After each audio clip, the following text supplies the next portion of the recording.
Hello বন্ধুরা, সবাই কেমন আছেন? আরও একটি নতুন এপিসোডে সবাইকে স্বাগতম। আজ আমরা কথা বলবো বারমুডা ট্রায়াঙ্গেল নিয়ে। বারমুডা ট্রায়াঙ্গেল নিয়ে মানুষের কল্পনা জল্পনার কোনো শেষ নেই। পৃথিবীতে যতগুলো রহস্য নিয়ে মানুষের মধ্যে সবচেয়ে যত উৎসাহ ও জিজ্ঞাসা আছে, তার মধ্যে বারমুডা ট্রায়াঙ্গেল অন্যতম। এই অঞ্চলটি শয়তানের ত্রিভুজ নামে পরিচিত। বারমুডা ট্রায়াঙ্গেল নিয়ে মানুষের কল্পনা জল্পনার শেষ নেই কোনো। ট্যাবলেট, পত্রিকা, টিভি চ্যানেল সুবাদে এই ট্রায়াঙ্গেল নিয়ে গল্পেরও কোনো অভাব নেই। এই গল্পের কারণে বারমুডা ট্রায়াঙ্গেলে অনেকের কাছে ড্যামেজ ট্রায়াঙ্গেল নামে পরিচিত পেয়েছে। কিন্তু বারমুডা ট্রায়াঙ্গেলের অবস্থান কোথায় এবং এর এমন রহস্য হয়ে ওঠার কারণটাই বা কী, এসব কথা জানতে এই ভিডিওটি তৈরি করা হয়েছে। প্রিয় দর্শক, চলি আর দেরি না করে এর আসল রহস্যময় বারমুডা ট্রায়াঙ্গেলের ইতিহাসটি জেনে আসি। তার আগে তোমাদের কাছে ছোট্ট একটি রিকোয়েস্ট, চ্যানেলটি সাবস্ক্রাইব করে পাশে থাকা বেল আইকনটি অন করে দেবে এবং ভিডিওটিতে একটি লাইক দিয়ে আপনার মতামতটি কমেন্ট বক্সে জানাবেন। উত্তর আটলান্টিক মহাসাগরে প্রায় ২৬ বর্গ কিলোমিটার এলাকায় বারমুডা ট্রায়াঙ্গেল নামে পরিচিত। নামের সঙ্গে ট্রায়াঙ্গেল বা ত্রিভুজ থাকার কারণে এই এলাকা তিন দিকে স্থলভাগ দ্বারা চিহ্নিত। বারমুডা ট্রায়াঙ্গেল ফ্লোরিডা ক্যারিবিয়ান সাগরে অবস্থিত। পোয়েট্রিক এই তিনটি স্থান যুক্ত করলে যে ত্রিভুজটি পাওয়া যায় তার নামই বারমুডা ট্রায়াঙ্গেল। পত্রিকা সহ বিভিন্ন গণমাধ্যমে খবর পাওয়া যায় যে এই অঞ্চলে একাধিকবার জাহাজ ও উড়োজাহাজ গায়েব হয়ে যাওয়ার ঘটনা ঘটেছে।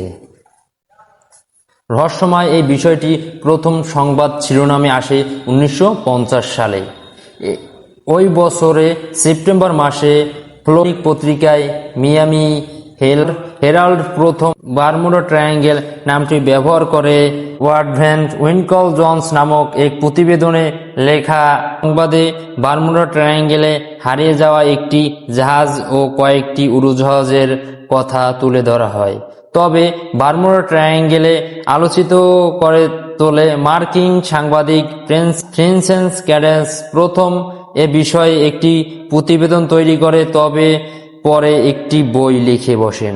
তারপরেই বারমুডা ট্রায়াঙ্গেলের রহস্য মানুষের কল্পনার জগতে দখল করে বসে। জনসের এই প্রতিবেদনে যে জাহাজটি হারিয়ে যাওয়ার কথা বলা হয়েছিল তার নাম ইউএসএস সাইক্লপস। ওয়েস্ট ইন্ডিজের বারমুডাস দ্বীপ থেকে ছেড়ে পর ১৯৯৮ সালে ৪ মার্চ মার্কিন নৌবাহিনীর এই পণ্যবাহী জাহাজটি বেমালুম গায়েব হয়ে যায়।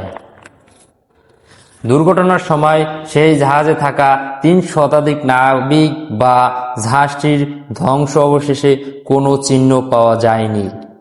এর কারণ হিসাবে অনেকেই অনেক ব্যাখ্যা দাবি করেছেন। তবে দাবি করে তখন প্রথম বিশ্বযুদ্ধ চলায় সম্ভবত জার্মান কোনো ইউপো হামলায় ইউএসএস সাইক্লোপস ডুবে যেতে পারে। অবশেষে জার্মান বরাবরই এর দায় অস্বীকার করে আসছে।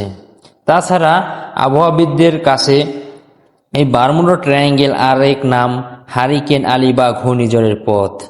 আটলান্টিক মহাসাগরে সৃষ্টি সব ঘূর্ণিঝড়ই সবই প্রায় এই ট্রায়াঙ্গেলে অতিক্রম করে আসে, ফলে এর সমুদ্র আচমকাই উত্তাল হয়ে উঠতে পারে, যার ফলে অতিক্রমবাহী জাহাজ গায়েব করে দিতে পারে নিমিষেই।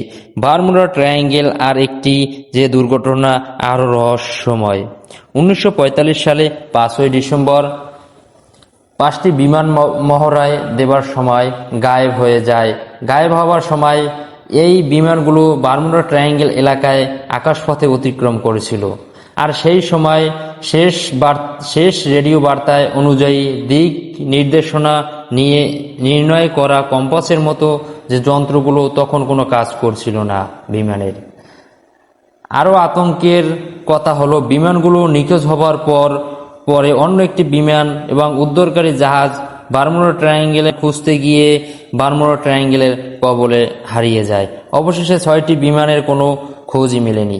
একবার যে জাহাজ বা উড়োজাহাজ একবার প্রায় প্রবেশ করেছেন তার আর কোনো খোঁজ মেলেনি। কেউ বলে এলিয়েন এসে জাহাজটি উড়িয়ে নিয়ে যায়, আবার কেউ বলে সেখানে সাগরের নিচে বড় কোনো দৈত্য আছে। এই বারমুডা ট্রায়াঙ্গেলে একবার গেলে আর ফিরে আসা হবে না এবং কোনো চিহ্ন পাওয়া যায়নি এই পর্যন্ত।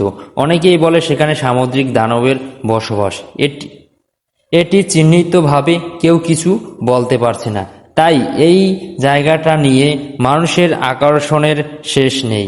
তাই বন্ধুরা, আজকের ভিডিওটি এই পর্যন্তই। ভিডিওটি ভালো লাগলে একটি লাইক দিন আর আপনার মূল্যবান মতামতটি কমেন্ট বক্সে জানাবেন। আর আপনি যদি আমার চ্যানেলে নতুন হয়ে থাকে চ্যানেলটি সাবস্ক্রাইব করে পাশে থাকা বেল বাটনটি অন করে দিবেন। সবাই ভালো থাকবেন। Thank you for watching.